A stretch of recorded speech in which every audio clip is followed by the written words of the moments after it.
Rais wa Jamhuri ya Muungano wa Tanzania Dr. Samia Suluhu Hassan amewataka viongozi wa umma kuonyesha ushirikiano, kufuata sheria na kuondoa urasimu usio na tija katika vituo vyao vya kazi. Kashirikiane na mtakao wakuta kule mnakokwenda, fanya kazi kwa mashirikiano, lakini na wale mtakao kutwa, mawaziri wako hapa na makatibu wakuu, mmekuja kupokea watu wapya, mkawape ushirikiano na muelekeze ipasavyo wapya wanaokuja.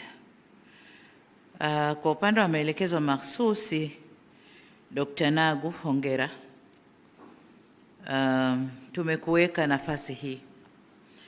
Katu, ni majukumu makubwa kuliko uliokuwa nayo.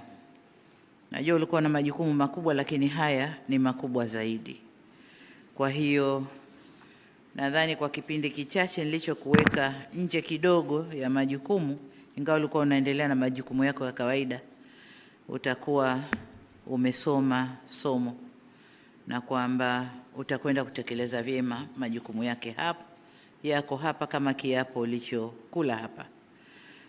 Nikwambie tu kwamba unakwenda kuwa naibu katibu mkuu ndani ya TAMISEMI masuala ya afya. Ni Tanzania nzima ndani ya tawala za mikoa na serikali za mitaa. Kama unavyojua kuna ongezeko kubwa sana toka mwaka 2020 hadi leo. Ongezeko kubwa la zahanati, ongezeko kubwa la vituo vya afya kwenye makata, hospitali za wilaya na zile hospitali kubwa za mikoa na za rufaa, sio za kwako na za mikoa, lakini huku chini kwenye maeneo yako kuna ongezeko kubwa. Lakini pia serikali imefanya kazi kubwa kupeleka vifaa tiba, vitendanishi, wataalamu na mambo kama hayo, na tunaendelea kupeleka. Tunajua bado kuna changamoto, lakini tunakutaka ukayasimamie vyema. Tunaendelea na shughuli za ukarabati wa hospitali kongwe za zamani ambazo nazo tunataka zifanane na wenziwe ambao tumewajenga hivi karibuni na kuzipatia vifaa, na vyenyewe hizo kongwe tunataka kuzileta katika kiwango hicho hicho. Lengo letu ni kuhakikisha kwamba afya ya msingi inaboreshwa na tunasogeza huduma karibu zaidi na wananchi. Kwa hiyo una kazi kubwa, naomba nenda kasimamie na tuone sasa kazi yako inavyoendelea, lakini kubwa zaidi kuwajibika kwako kwa wananchi kule chini. Kasimame vyema, kwa sababu nafasi yako hiyo kuna kushirikiana na wanasiasa, hasa wabunge na madiwani, na wenyewe wana changamoto zao. Bunge yuko hapa anajua.